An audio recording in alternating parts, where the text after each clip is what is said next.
Hello बच्चों, नमस्कार। कैसे हैं आप सभी लोग। तो मैंने पहला लेक्चर आप लोगों को दिया था, यानी कि लेक्चर 1 दिया था आप लोगों को, आधुनिक काल से पूर्व हिंदी गद्य। ठीक है, और यह जो लेक्चर है वह आधुनिक काल में हिंदी गद्य कैसा था उसको देखेंगे हम लोग।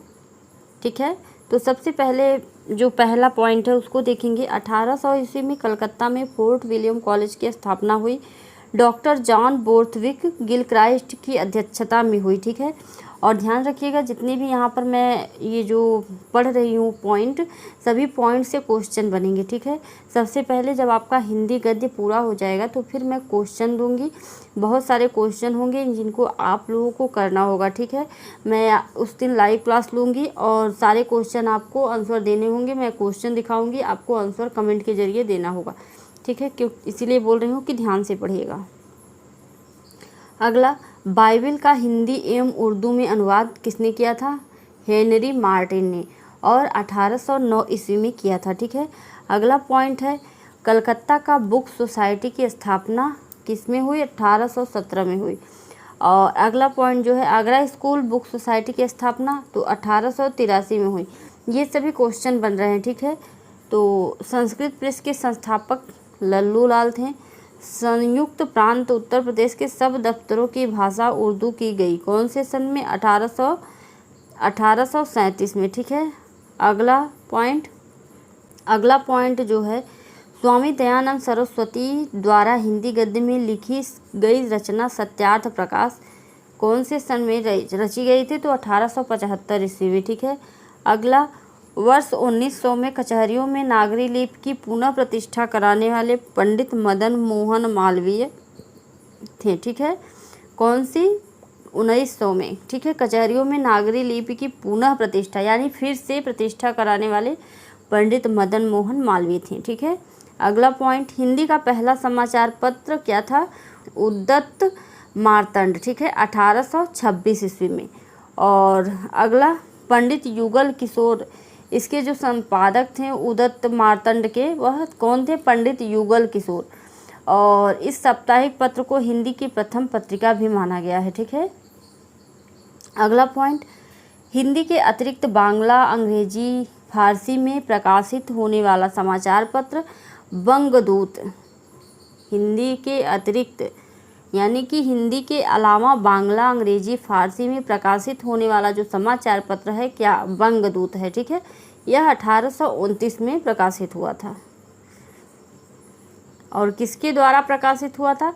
तो यह राजा राम मोहन राय के द्वारा प्रकाशित किया गया था। ठीक है, मोहन राय वेदांत सूत्र का हिंदी में अनुवाद किया था। क्या किया था? वेदांत सूत्र का इन्होंने हिंदी में अनुवाद किया था। और अगला, राजा शिव प्रसाद सितारे हिंद की प्रेरणा से प्रकाशित, तो यह है बनारस अखबार 1844 ईस्वी में। यह शिव प्रसाद सितारे हिंद की प्रेरणा से प्रकाशित हुआ था। अगला पॉइंट है, राजा शिव प्रसाद किस भाषा के समर्थक थे? तो उर्दू भाषा से समर्थक थे। ध्यान से देख लीजिएगा, उर्दू। ठीक है, अगला जो है, शिव प्रसाद जी की कृतियाँ, तो कृतियाँ इनका है राजा भोज का सपना, मानव धर्मसार, भूगोल, हस्तामलक, इतिहास, तिमिरनाशक। ठीक है, यह 4 जो हैं राजा शिव प्रसाद की कृतियाँ हैं। अगला, राजा लक्ष्मण सिंह के बारे में जान लेते हैं कुछ। सभी से क्वेश्चन बनेंगे। ठीक है बच्चों, ध्यान रखिएगा, सभी से क्वेश्चन बनेंगे। जो गद्य और पद्य से क्वेश्चन पूछे जाते हैं, 10 क्वेश्चन जो पूछे जाते हैं इन्हीं में से क्वेश्चन पूछे जाते हैं। ठीक है, इसीलिए मैंने स्टार्टिंग से स्टार्ट किया है। आपको लेक्चर 1 दिया था, उसमें आधुनिक काल से पूर्व हिंदी गद्य कैसा था उसको बताया था, और यह जो है आधुनिक काल में हिंदी गद्य कैसा था। इसके बाद आपको पार्ट टू पार्ट सभी समझाया जाएगा। राजा लक्ष्मण सिंह किस भाषा के समर्थक थे? तो यह संस्कृत निष्ठ भाषा के समर्थक थे।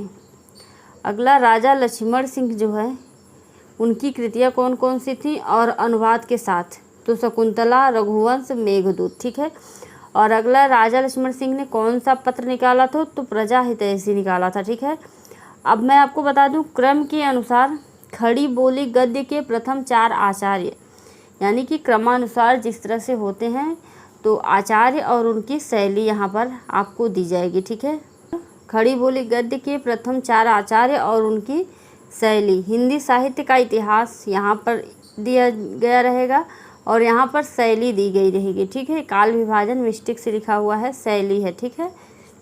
देखेंगे आचार्य सबसे पहले और शैली, तो मुंशी सदा सुखलाल जो हैं इनकी जो है शैली थी सहज एवं प्रवाहमयी भाषा, ठीक है। अगला कौन है, ईसा अल्लाह खां, तो इनकी जो शैली थी अलंकृत चुटीली एवं मुहावरेदार भाषा थी। और सदल मिश्र की जो है पूर्वीपन बहुल भाषा। लल्लू लाल जी की ब्रज भाषा के साथ उर्दू, ठीक है। तो चारों इम्पॉर्टेंट है, आप लोग ध्यान रखिएगा क्योंकि इससे क्वेश्चन बनेंगे और बहुत सारे क्वेश्चन इससे बनते हैं, ठीक है। अगला हम बात करेंगे गद्य के विकास की दृष्टि से हिंदी साहित्य के इतिहास का काल विभाजन। अब देखिए आधुनिक काल से पूर्व हिंदी गद्य हमने पढ़ लिया, आधुनिक काल में हिंदी गद्य पढ़ लिया। अब गद्य के विकास की दृष्टि से हिंदी साहित्य के इतिहास का काल विभाजन, यानी कि इसके काल को बांटा गया, ठीक है। इतिहास को कई भागों में विभाजित किया गया। तो आइए देख लेते हैं कौन कौन से भाग में किया गया है। हिंदी साहित्य का इतिहास यहाँ पर लिखा हुआ है और इस तरफ में काल विभाजन हुआ है। तो सबसे पहले पूर्व भारतेंदु युग, 13वीं शताब्दी के मध्य से 1850 तक चला था, ठीक है। अगला जो है भारतेंदु युग जो है हुआ, तो 1850 से इसकी स्टार्टिंग हुई और 1900 ईस्वी तक चला था। अगला जो है द्विवेदी युग, 1900 से स्टार्टिंग हुई, 1918 से 18 तक चला था। यह बहुत कम ही चला, 18 साल तक यह चला। कौन सा, द्विवेदी युग।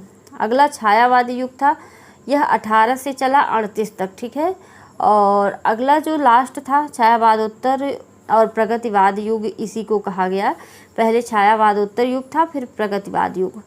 1938 से यह चल रहा है और अभी तक यह काल चल रहा है, ठीक है। अनुसार यहाँ पर मैंने आपको बता दिया। अब हिंदी साहित्य का जो काल विभाजन हो गया है उसको भी यहाँ पर बता दिया गया है। अब जो काल विभाजन हुआ है अगले लेक्चर में यानी लेक्चर 3 में इन कालों को मैं आपको विस्तार से बताऊंगी कि इस काल में क्या क्या हुआ था, कि कौन कौन से लेखक हुए थे, क्या क्या उनकी कृतियाँ थीं, सारी जानकारी। और सबसे पहले जो है इन पाँचों का हिंदी साहित्य के इतिहास का काल विभाजन जो हुआ है एक एक को विस्तार से आपको समझाया जाएगा, ठीक है। सारे के सारे को विस्तार से समझाया जाएगा, फिर आपका हिंदी गद्य समाप्त हो जाएगा, फिर आपको उससे क्वेश्चन दे दिया जाएगा, फिर आपका पद स्टार्ट किया जाएगा। इसी तरह से आपके सभी सब्जेक्ट चलाए जाएंगे, यानी 12th के हिंदी और इंग्लिश इस चैनल पर इस साल चलेंगे, ठीक है।